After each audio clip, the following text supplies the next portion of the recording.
Wasa muka zo ba faɗa ba, mun zo mu kama gwagware. Mu bi al'adunmu don namu ne, bin al'adunmu shi ke da kyau. Cikakken ɗan ƙasa na ƙwarai shi ke kishi ga al'adu, wawa bai san akwai nasu ba.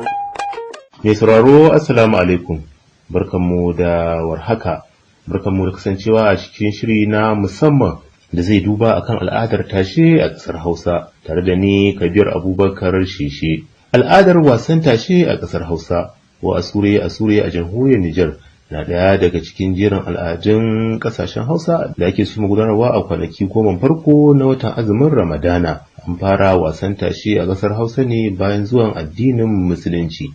Tashe ya samo asali ne daga yadda wasu mutane suka ɗorawa kansu tashin jama'a domin yin sahur. Kasancewar barci yana yi wa mutane nauyi har su kasa tashi domin yin sahur.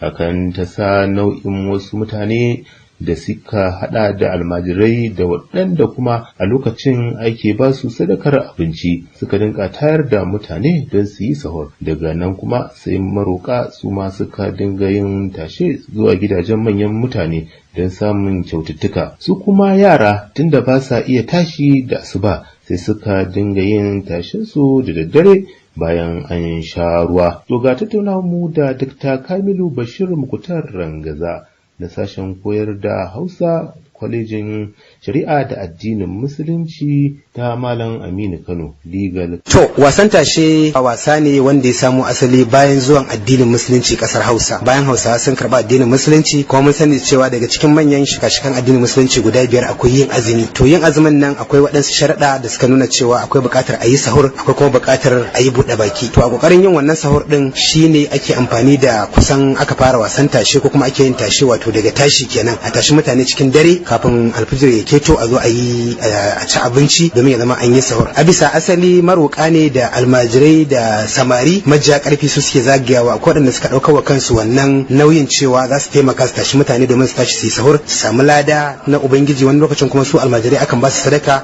su samu abin tabawa wanda za su yi sahur da shi. To da haka abin ya taho har ya kai gabar da matasa ko kuma yara waɗanda su kuma shekarunsu bai kai yadda za su iya tashi su je su fita da wannan cikin daren ba su yi wannan, sai ake amfani da farkon dare wato bayan an sha ruwa an huta an yi sallar isha an yi asham ko tarawihi sai kuma a fita a yi wannan wasanni domin a nishadantar da juna a sami kuma waɗansu abubuwa na darasin rayuwa daban-daban. Bisa al'ada kowace rana ce Malam Bahaushe kan fara yin wannan wasa na tashe? To bisa al'ada ana fara wasan tashe ne kusan bayan an yi azumi 10. Akasari masana suna ganin cewa daga azumi 10 abin da ya sama zuwa 15, abin da ya sama dai kusan daga azumi 10 daga nan ake fara wasan tashe, lokacin da ana iya cewa an gama 10 ta marmari an shiga kusan 10 ta wahala, 10 ta wuya, tunda ana cewa 10 ta marmari, 10 ta wuya, 10 ta ɗaukin sallah. Kusan haka aka rarraba azumin, tunda azumin yana zama ne guda 30 ko 29 kamar da yanda ya kama. To bisa al'ada gaskiya da ana fara tashe ne bayan an yi azumi guda 10. To ana yin sa ne har ƙarshen watan kenan ko kuma kawai daga 10 farko? Daga 10 tsakiya din dai zuwa ƙarshe. Yawanci ba a zuwa har ƙarshen wata. Yawanci dai lokacin da sallah ta kawo kai ta sati 1 kwana 5 ko makamantan wannan, yawanci tashen yana yin baya.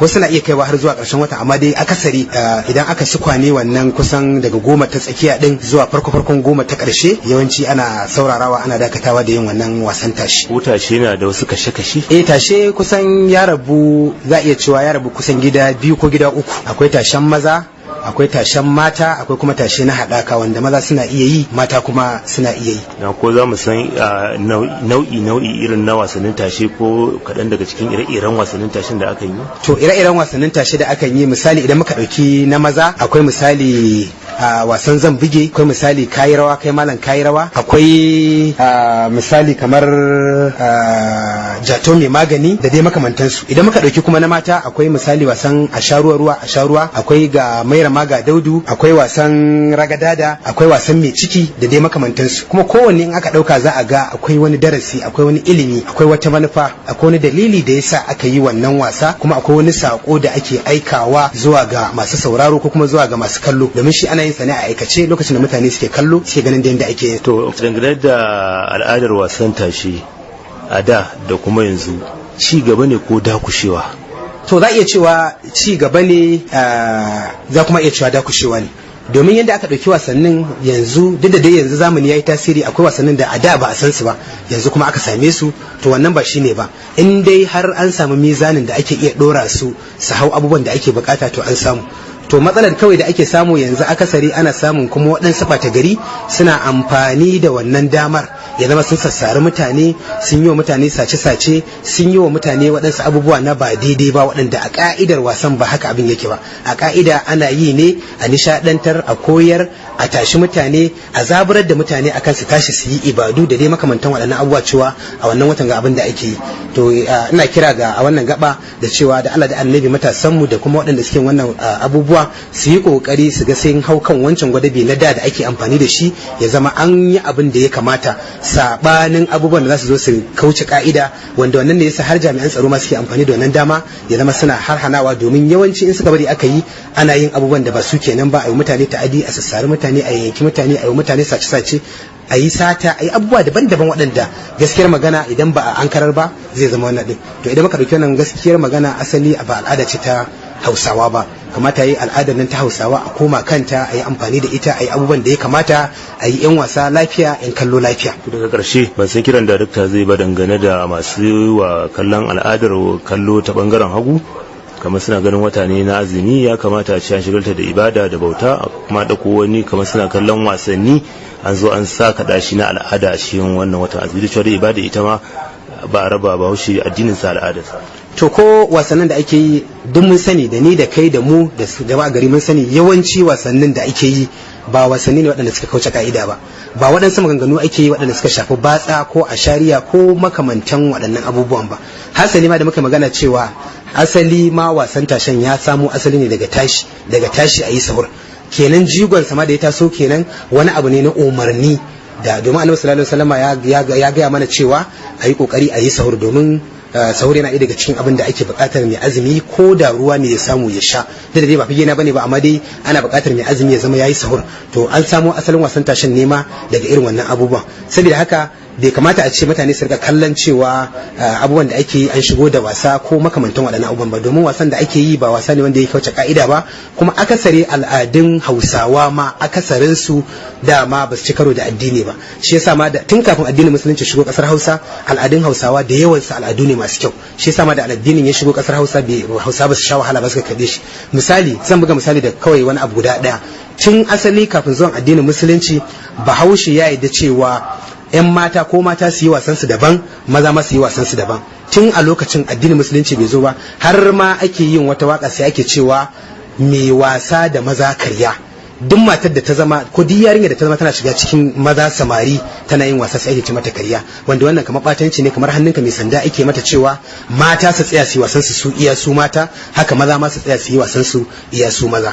Ko mun yi magana a cikin irin muhimmanci ko kuma darasin da shi tashin yake koyawa, yana koyar da tarbiyya ta zamantakewar iyali, yana koyar da hakuri, yana koyar da kyauta, yana duk waɗannan mun kalla zamu ga al'adu ne da ɗabi'u da halaye na addinin musulunci. To wannan kenan. Mai sauro ka dai ka shafa kadar ne da shiri na musamman akan al'adar wasan tashi, tare da ni Kabir Abubakar Sheshe. Sarautar Sarkin Goro na Lako da ke Kano kuwa sarauta ce mai tsawon tarihi, tun lokacin Sarkin Kano na 4 a jiran sarakunan Fulani, wato Sarkin Kano Abdullahi Maje Karofi. A bisa al'ada ba a fara wasan tashi a Kano har sai Sarkin Goro na Lako ya cira tuta a yammacin 10 ga watan azumin Ramadana. A wannan yammaci yana fitowa daga gidansa da ke unguwar Sheshe, yana sanye da kayan al'adu na musamman domin shirin wannan rana. Yana sanye da riga 'yar shara ta saƙi da hular saƙi yara ta jaka, yana bisa kan jaki, yana tafe yana waƙoƙi tare da busa ƙaho.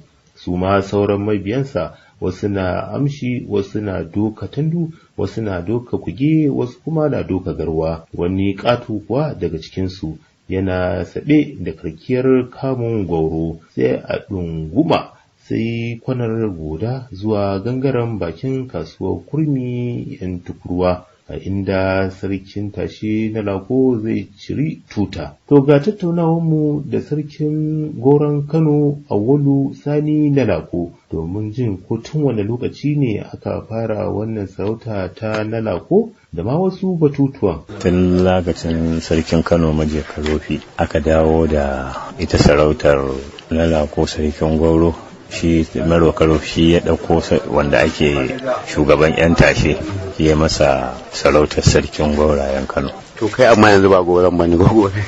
Ayo ai ba aiwa sai mai aure ake yi wa ai sarauta. In baka da aure yaushe za a yi maka abin nan, to in ka je kama shi to me kai kenan. Yaushe ake so ba fita wannan bukukuwa na tashe da kuma abubuwan goron da ake? Ai shi wasan tashe daman a bisa al'ada 10 ga wata ake fara shi, ake yin sa. To saboda sha'anin dagula-dagulan gari da 'yan iska suka ake da abubuwan suke cimma nasu burukan na faɗace-faɗace, to shi yasa daga farkon mulkin shekaru zuwa yanzu mu ba ma fita wannan hawa na wasan 10 ga wata. Tun da sarkin Kano Ado aka ce ana rigime-rigime ya dakatar da abun har bayan rasuwarsa, bayan hawan sarkin Kano Sanusi har zuwa bayan saukarsa ba a dawo da wannan al'ada ba. Yawwa. To yanzu ba za a ci gaba da yi ba? To ba za a ci gaba da yi ba mana. An aka samu zaman lafiya ai komai nan zaman lafiya ake so, ba nishadi ake so a yi, mutane su fito su kallo kamar yadda da a baya aka saba ake yi ba. To ai shi yake so. To kuma tun da ya zamanto da tashe-tashen hankula, su kuma ta gari suna fakewa da irin wannan abubuwan suna yi, to aka ga yin nasa zai zamanto a ce an yin ba alfanu, sai dai sun kawo na kasu a cikin sha'anin ita koma baya ta al'ada. Kana ga kin yin wannan tashe da wannan kiɗa na goro koma baya ne ga al'ada? A kai ma ka sani abinda duk kowa ma inda a ƙasar Hausa yake ya sani ne, wanda bisa al'adu da can baya ai duk inda ka shina ma ko da kai baka da wayo a lokacin zaka ga ana yin talle, ana rufe-rufe in azumi ya kama, da yin talle da yin abubuwa na kiɗa ga su nan iri-iri, ba irin wannan na yaran zamani da suke ɗaukan galan da jarka suna ta karkadawa suna fitina-fitinan su ba. Wato shi wannan na wannan masu kaɗe-kaɗen kuwa akwai kallon da kuke masa? To ai kallo ne na ba al'adar tashe ba ce ai shi tashe abu ne na nishaɗi wanda ake yin sa ko da rana ko da yamma ko da daddare, kuma wajen wa'anda aka je ai ana yin sa ne na ɗauke kewar azumi da ake ciki. Kana tare da ko wanda rana ne an zo an yi wasan tashe zai baka nishadi haka zo ga dariya, kaga zai kawar ma da wannan hali da kake ciki na ibada na ishirwa, zai baka nishadi. Inda daddare ne haka, da na mata da na maza duk da ake yin sa, kaga abu ne mai tsari mai kyau a dafa. Amma yanzu hususan kuma a nan garin mu a nan su suka fi batawa. Nan Kano? Nan Kano. Su waye suka fi bata? Su bata garin. Idan kan su bata din kan aje ga wannan gaba, a nan kuna yin na matan ku? A mata suna yi, ai al'ada ce ta gari ta kasar Hausa. Ko akwai sarkin goron mata ne? Ai su mata nasu daban yake. Magana daura tuta da ake cewa ana yi yanzu ya ake ciki? Ai shi daura tuta ba wai daura tuta ne abin ki ba, fitar wannan aje a yi wasan, aje daga nan a fito a kewaya a fita a tafi fage, aje a kamo goro a dawo. To ai shine wannan shine abin da suka shiga ciki suka bata suka abin. Ita tuta wannan ai sarkin tukurwa ne yake kofa ta a nan kofan a nan yan tukurwa na bakin kasuwar kurin. a kafa ta duk wanda ya gani a bisa al'ada da ya san 10 ga azumi ta yi, shine kamar zaka ga kuma ana ta tashe.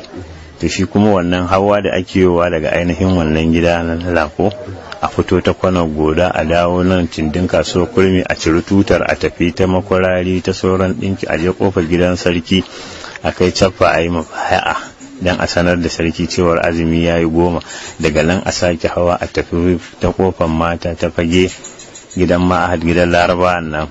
Daga nan aje gidan galadiman fage a kamo gwauro a yi menene har galadiman fage shi ce shi zai masa aure a taho ta kofar wambai ta cikin kasuwa ana wasa a komo ta dukawa ta yan kwanuka a dawo zuwa gida. To wannan ita ce suka kawo mana cikas dinta kuma suka bata mana sha'anin. To shine tun a wancan lokuta farkon mulkin shekaru sarkin Kano marigayi ya ce a dakata da abin. Tun da aka dakata ku har hazai yanzu ko 'yan sanda sun ce za a yi ko sun ce ba za a yi ba, daman bayi za a yi ba, daga inda za su samu daga masarautar za su samu cewar za a aika musu cewar za a yi don su sa tsaro.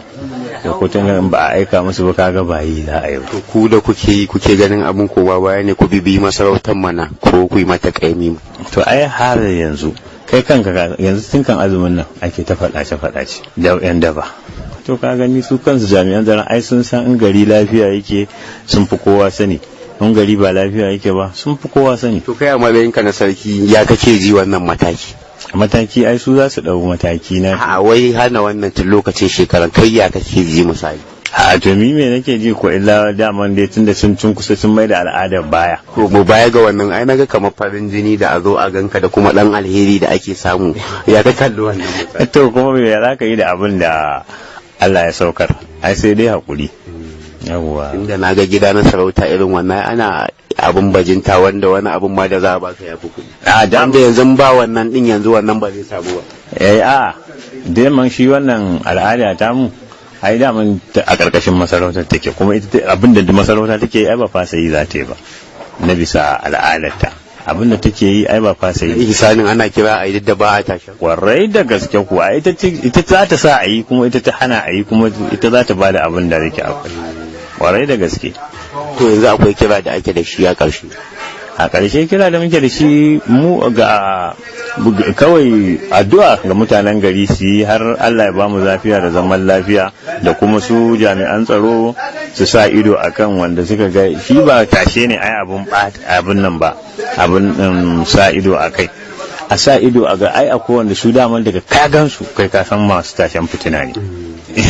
Duk wannan daman sun faɗa ai ba ya ka faɗi cewa ka zo da yi ba tashi. Ba Ibrahim me ka hankali. To ka gani yau shine ba ya ka zo faɗa ai da ka zo ka fara wasan ka aka gani ai an san kai mai gaskiya ne. Idan ka zo ka fara wasan ka nau'in wasan aka gani an san cewar shirin dan iska ne kai. To, na ce kamar nan Kano muna da sarkin Gwauro na Lako, to ban san sassan kasashen Hausa ba su ma suna da irin waɗannan sarauta na sarakunan gwagware ne, ban sani ba. Akwai a Sokoto da akwai a Bauchi, akwai a Gombe, wayanda na sani akwai a Maiduguri ma, akwai kuma a wannan Nijar wajen Najeriya. Don haza yanzu ma a cikin azumin nan mun gaisa da shi na Nijar, kuma shi sunan Nijar akwai mace ta sarauci mata ta sha'anin gwauraye, akwai kuma namiji wanda yake sarautar maza na sha'anin gwauraye a nan Nijar. To ko menene asalin shi wannan sunan Lako, ko za a yi mana bayani daga inda ya samu asali? Shi wannan suna na Lako da dai sarkin Gwauro ne, to kuma ka san ita Lakon ai wani abu ne na daban.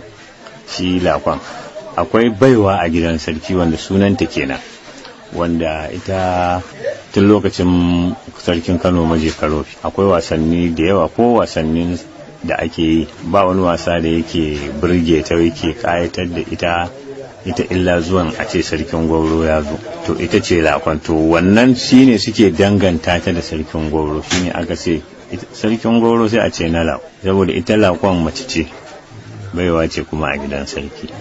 To ta inda ya samo suna kenan da asali ita Lako ba abin da yake kayatar da ita a yawan wasanni irin na sarkin Gwauro da yake zuwa yayi a gaban sarki. To dan kamun da ake na shi Gwauro menene to manufar yin hakan ne? Shi Gwauro yana ganin kamar ana shiga cikin rayuwarsa.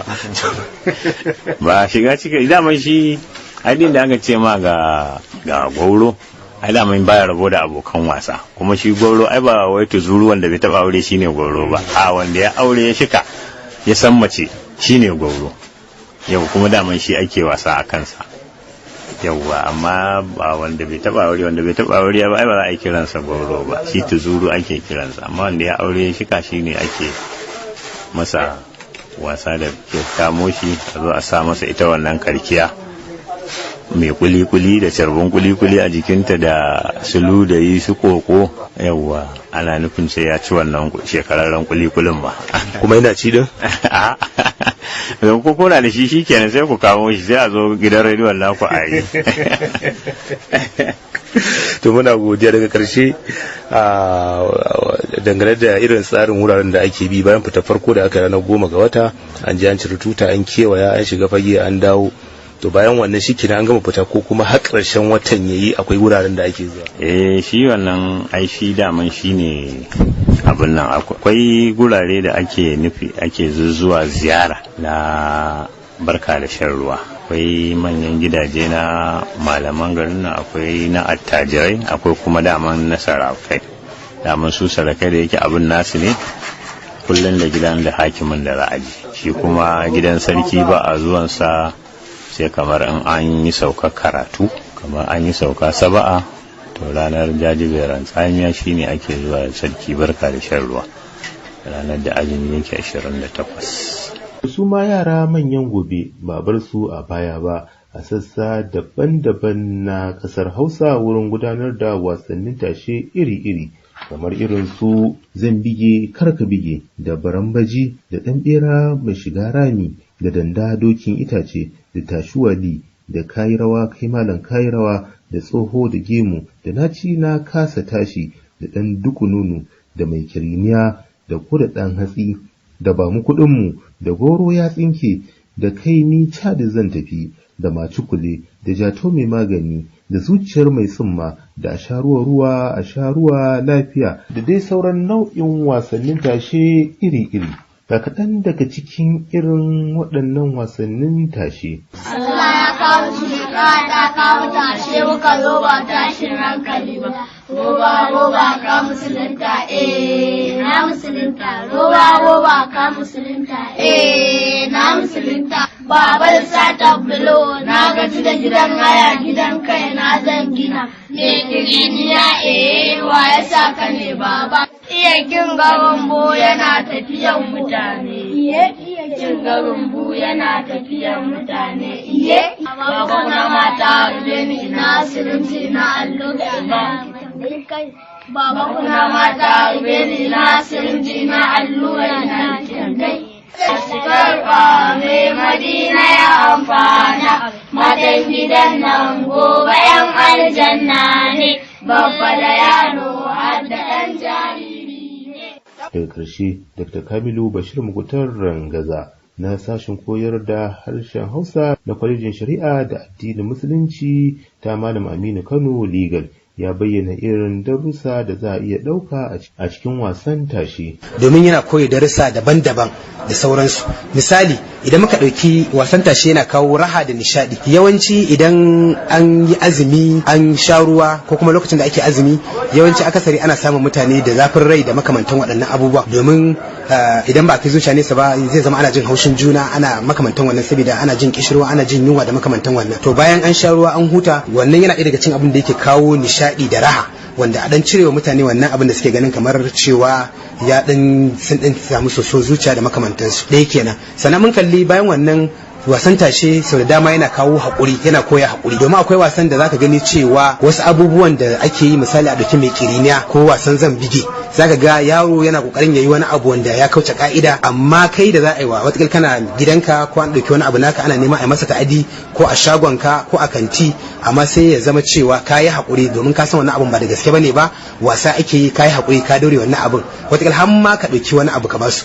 Bayan wannan akwai kyauta, kasancewar Bahaushe dawon ba marwaci bane. A yanzu ne Bahaushe kusan ya mai da kansa marwaci, amma bisa asali Bahaushe ba marwaci bane ba. Bayan an yi wannan yana ɗauko wani abin sadaka ko abin kyauta ya biyo wannan almajirai su wannan. Sannan akwai biyayya, yana koyi biyayya ko bin na gaba, domin lokacin da yake cewa zai yi kaza, mai wasa zai yi kaza, an aka ce a karka yi, yana zama cewa ya fasa yi domin ya bi umarnin cewa wasu na gaba da shi. Bayan wannan yana koya zamantakewa musamman zamantakewa irin ta iyali, zamantakewa ta miji da mata, irin abubuwan da mata ya kamata ta yi wa mai gidanta da kuma abin da mai gida ya kamata yi. Misali muka ɗauki wasan ga mai rama ga daudu, wanda 'yan mata suke haɗuwa, ɗaya ta yi shigar namiji, ɗaya ta yi shigar amarya, ɗaya kuma za ta shigar kamar ango da makamantansu. Za ga abubuwa da yawa da ake yi da yake nunawa cewa ga yanda zamantakewar iyali take. Sannan bayan wannan yana kwaɗaitarwa ma ga yin aure, domin har ana yin abin da ya shafi goro, domin shi kansa wasan tashen ma ba a fara yin sa sai sarkin gwagware tukunna, wanda yawanci sarki ne yake naɗa shi ya fara yi tukunna, sannan daga nan ya ba da umarni cewa sauran yara sauran al'umma su ma su zo su yi. To a kokarin wannan yana ƙara kwaɗaitar da mutane cewa darajar aure da muhimmancin aure, cewa aure abu ne mai muhimmanci, har ma ake ganin cewa duk mutumin da ba mai aure bane ba shi da aure, ana ganin cewa a al'adance bai cika mutumin da za a iya saka shi a cikin lissafin cikakken mutum ba. Saboda haka wasan tashe yana faɗakarwa, yana nishaɗantarwa, yana koyar da darussa daban-daban da suke faruwa a cikin al'umma ba tare da an sami wata tangarɗa ba. Duka a nan za mu tsaya cikin wannan shiri na musamman akan al'adar tashe a ƙasar Hausa, sai kuma ni da ni shirya na kuma gabatar, Kabir Abubakar Sheshe nake mana fatan alheri. Assalamu alaikum wa rahmatullah. Mu bi al'adunmu don namu ne, bin al'adunmu shi ke da kyau. Cikakken ɗan ƙasa na ƙwarai shi ke kishi ga al'adu, wawa bai san akwai nasu ba.